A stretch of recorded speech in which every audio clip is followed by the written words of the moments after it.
la première, on y est. Donc voilà, on est très content que vous ayez répondu présent, que vous ayez posé des tas de questions dans l'émission Interrogation. Nanou, bonjour. Bonjour. On va s'efforcer toutes les deux de répondre à vos questions. Donc on va peut-être commencer. Voilà, la première question nous vient de Nathalie. Oui. Elle nous demande comment faire pour rester à la mode avec très peu de moyens. Ah, la mode, c'est toujours quelque chose qui interpelle. La mode, c'est celle qu'on veut bien se donner. C'est aussi chercher, savoir chiner, savoir ce qui vous va, ce qui ne vous va pas, et pas être ridicule. Donc, je suis toujours très très étonnée de voir des gens dans Fécamp qui ont quand même une personnalité ou une corpulence assez ronde et qui font très attention à elles et qui sont très très très élégantes. Et moi, à Fécamp, je trouve que l'excellent endroit pour trouver tout ce qu'on veut, c'est le marché, le samedi matin. Ah bon? Oui, parce que en fait, les gens ne vont pas suffisamment au marché. Et là, je déplore que le marché se termine à 13 h. Parce que pour les gens qui travaillaient l'après-midi, le matin, eh bien, toute la journée, c'était très bien. Et là, c'est terminé. C'est une mine d'or. C'est une mine d'or, le marché. Olivier rentre de chez son médecin et il nous demande que veut dire épistaxis. Il n'a pas compris le terme. Ah, ben, c'est pas trop étonnant, hein, parce que si son médecin lui a parlé comme ça, c'est vrai qu'il pouvait pas comprendre, le pauvre. Si on connaît pas les termes médicaux, épistaxis, ça veut rien dire. Ah non. Bah, tout compte fait, c'est tout simplement un saignement de nez. Mais le problème, c'est que les gens, ils ne posent pas la question. Donc, il a peut-être été traité pour quelque chose qui n'est pas et qui est tout simplement un bon petit saignement de nez. Merci Valérie.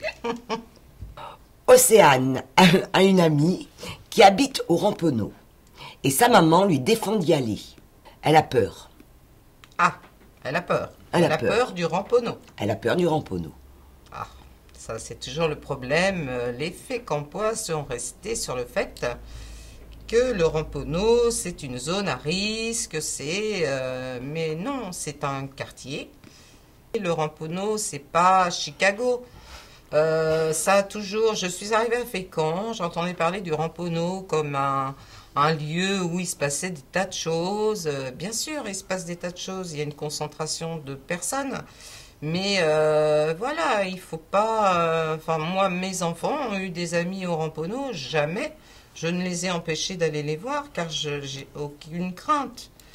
C'est pas plus dangereux que d'aller se promener dans certains quartiers de Fécamp ou se balader le soir sur la plage. Il faut dédramatiser avec le Ramponneau. C'est voilà quoi. De plus, je trouve que les gens du Ramponneau, ils ont la poste, ils ont la CAF, et ils se mélangent pas suffisamment à la population fécampoise parce que en fait, on leur a tout mis à disposition et ils sont pas trop présents dans la vie de Fécamp. Et j'aimerais justement que ces gens se manifestent un petit peu plus pour montrer votre quartier, le valoriser. Ça serait vraiment très très bien. Alain a une voiture, mais il n'a pas de permis. Oh bah c'est ballot ça. Oui. Mais, comme il ne peut pas conduire, il prête sa voiture. Elle est gentille. Oui, mais il n'a pas pu l'assurer. À son nom. Non, non, normal. Normal. Alors qu'est-ce qu'il doit faire? Eh bien, si la carte grise est à son nom, de toute façon, le véhicule lui appartient, mais la personne à qui il prête la voiture doit l'assurer à son nom, à elle. Parce que lui ne peut pas. Ok. Voilà. Céline nous demande ce qu'elle peut faire avec le vinaigre blanc. Ah là, le vinaigre blanc, eh ben, il a plein de vertus. Déjà, il est économique, écologique. Et avec le vinaigre blanc, eh bien, on peut faire des tas de choses. En fait, on parlait des vitres. Les fameuses vitres. Eh bien, vous mettez un petit peu d'eau sur un chiffon, du vinaigre blanc, et ainsi, vous n'aurez pas de traces. Très bien. Ce qu'on ne sait pas non plus, c'est que c'est un anti-calcaire, que c'est un antibactérien. Donc ça, c'est très très important parce que c'est antibactérien. Oui, dans la lessive. Autant à la place le de la blanchiment soupline. du linge, l'adoucissant, le désherbant. parce que vous pouvez désherber un jardin au vinaigre blanc et ça sera beaucoup plus économique et écologique, bien sûr. Fabien n'ose pas rentrer dans une pharmacie pour acheter des préservatifs. Le petit bonhomme. Bah oui. Oh bah alors pourquoi il a peur? Oh bah il ose pas. Ça reste encore un tabou tout ça. Eh bien c'est bien dommage parce que bon bah de toute façon, ce qu'il fait, il y a des distributeurs devant les pharmacies, dans Fécamp. Il peut aussi s'en procurer au planning familial, rue Henri Dunant. Et quand il fait les courses avec sa maman ou avec sa copine, eh bien, il les met comme ça en douce. Et puis, arrivé à la caisse, c'est maman qui paye, quoi. Et ça passe comme ça. Ça sent le vécu. Ça sent le vécu. Ça sent le vécu, oui, oui, tout à fait. Et puis, il les aura, ces petits préservatifs. Mais bon, il faut passer le cap, mon garçon. Si tu utilises des préservatifs, c'est que tu es en âge de faire plein de choses. Donc, voilà.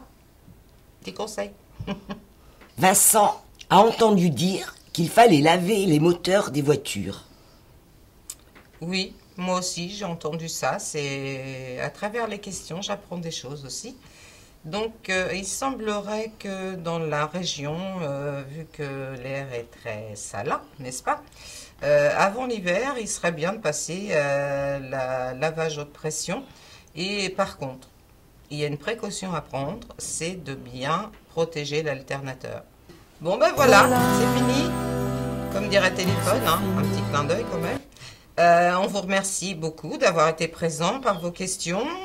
Continuez à nous interpeller sur Facebook, email, téléphone.